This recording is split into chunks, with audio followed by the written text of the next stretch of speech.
đi vậy chừng ai đi khi trên lòng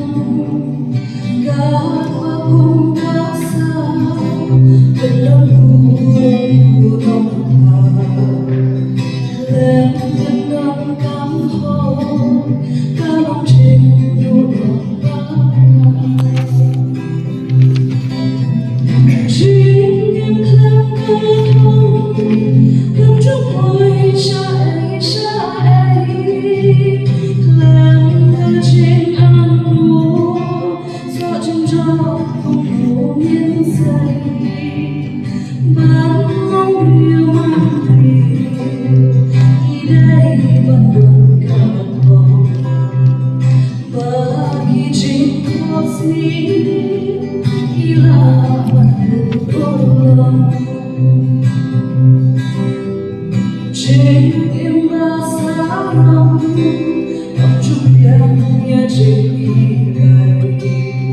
chung xót xa sâu nặng bằng lẽ cắm buông cả ba tay làm chính ấy chỉ tâm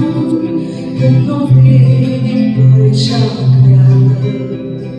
bao nhiêu lòng chính xa cha chính lòng rồi yên nhà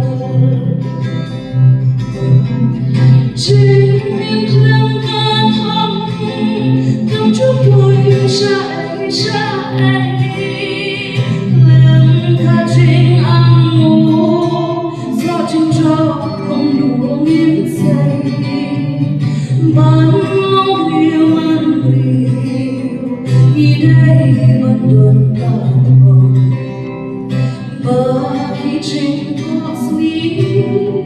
khi là vẫn đừng ngôn lòng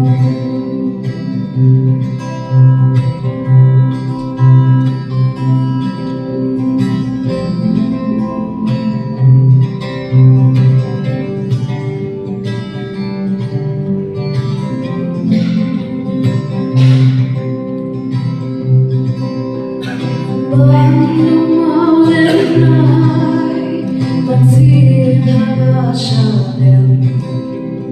khi chính em thoáng em đây vẫn chung xa quen bao nhiêu năm đã hát là cô nên là tình cảm ya bella lenti kapurong yên thắm trăng chính em khăn ca thắm cầm chút đôi xa ấy lên cả chính ăn uống gió trên gió không đủ miếng dày bằng mong yêu mang liều khi đây đang lần cảm vọng và khi chính có gì khi là vẫn đừng ngôn lòng